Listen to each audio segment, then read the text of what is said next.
எங்க இந்த தாத்தா ஒரு காலத்துல பெரிய பணக்காரரா இருந்தவரு, இப்ப நடக்கவும் முடியாம, பேசவும் முடியாம படுத்த படுக்கையா இருக்காரு. அவங்க பேரன் தான் கூட இருந்து பார்த்துக்கிட்டு இருக்கான். அவங்க தோட்டத்துல ஒரு கிணத்த 4 பேர் தூர்வாரிக்கிட்டு இருக்காங்க. சாப்பாடு வாங்கிட்டு வரதுல ஒருத்தனுக்கு பரோட்டா வாங்கிட்டு வரலன்னு சொல்லி கோச்சிக்கிட்டு போயிடுறான். ஆடு ஒருத்தன முட்டியது அவன் போய் சேத்துல சொருகும்போது, அங்க ஒரு புதையல் மாரி ஒரு பானை கிடைக்குது. இத எப்படியாவது தூக்கிட்டு போயிரலாம். போனவனுக்கு வேணான்னு சொல்லிட்டு, இவங்க நைட்டா வந்து எடுக்கிறதுக்கு வராங்க. தைரியத்துக்காக சரக்கு அடிக்க போயிருக்கும்போது, அங்க ஒரு குடிகாரன் ஓவரா பண்ணிக்கிட்டு இருக்கான். ரூ. 5 காயின கீழ போட்டு அவன பின்னாடியே மிதிச்சுட்டு இவங்களும் வந்துடுறாங்க. இப்ப இந்த பானையில இருக்க காச பிரிக்கலான்னு பார்த்தா 2 பேரும் சேர்ந்து என்ன பிளான் பண்றாங்கன்னா, இவன் ஒருத்தன மட்டும் கிணத்துக்குள்ள தள்ளி விட்டுட்டு நம்ம காச பிரிச்சுக்கலான்னு சொல்லிட்டு. அதே மாரி அவன் கிணத்துக்கிட்ட போகும்போது தள்ளி விடலான்னா அவன் திரும்பிடுறான். ஒருத்தன் மட்டையா கீழ விழுந்துடுறான்.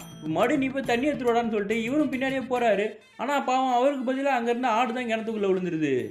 தள்ளி விடணும்னாச்சு 2 பேருமே மயக்கம் போட்டு விழுந்து கிடக்குறாங்க. ஒருத்தன் மட்டும் தான் ஆல்ரெடி இவன் என்ன பண்ணியிருப்பான், மெடிக்கல்லேருந்து மருந்து வாங்கிட்டு வந்து சரக்குல கலந்திருப்பான். அதனால தான் மயக்கம் போட்டு விழுந்திருப்பாங்க. இப்போ இவன் வந்து தனியா உடைச்சு பார்க்கலான்றபோது, அங்க பூதம் மாரி ஒரு உருவம் வருது. கையில எதையோ பொடிய எடுத்துட்டு வந்து மேல தூவுனவன மயக்கம் போட்டு கீழ விழுந்துடுறான். அந்த உருவமும் அந்த புதையல எடுத்துட்டு போயிருது.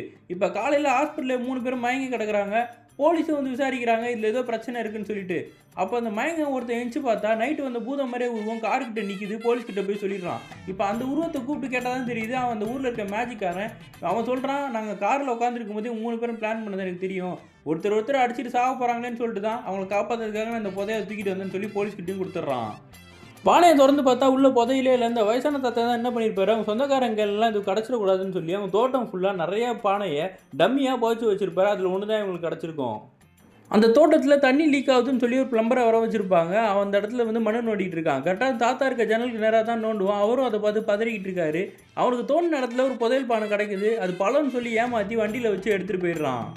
ஆல்ரெடி பானை எடுத்து ஏமாந்து போன அந்த 3 பேரும் இப்ப கிணத்த நோண்டுறதுக்காக ஒண்ணு சேர்ந்து வேலை பார்த்துக்கிட்டு இருக்கானுங்க. அந்த டைம்ல பிளம்பர் வேணும்னு சொல்லி இவனுக்கு தான் ஃபோன் பண்றானுங்க. இவன் ஸ்ட்ரெயிட்டா அங்க போறான். இவன எங்கேயோ பார்த்த மாரி இருக்கேன்னு பார்த்தா, இந்த பிளம்பர தான் வந்து ரூ. 5க்காக கீழ குனிய வச்சு எட்டி மிதிச்சிருப்பானுங்க. இவன் பழி வாங்குறதுக்கு என்ன பண்றான், ஒருத்தன எட்டி மிதிச்சுறான். அவன் கிணத்துக்குள்ள விழுந்ததுனால மிச்சம் எல்லாருமே இவன போட்டு அடிக்கிறாங்க. அதுல இவன் வச்சிருந்த பானைய தூக்கி கிணத்துக்குள்ளேயே போட்டுறானுங்க. இவன் வந்து பழத்த தூக்கிட்டு தப்பா வீட்டுக்கு ஓடி போயிடுறான். கிணத்துக்குள்ள விழுந்தவன் பானைய எடுத்துட்டு வந்துடுறான். இந்த 3 பேரும் அந்த புதையல் நம்மகிட்டயே வந்துருச்சுன்னு சொல்லி சந்தோஷமா இப்போ ஓப்பன் பண்றானுங்க. இப்ப இதுக்குள்ளயுமே புதையல் இல்ல. பாவம் அந்த தாத்தா கூட தெரியல அந்த புதையல் எதுல இருக்குன்னு.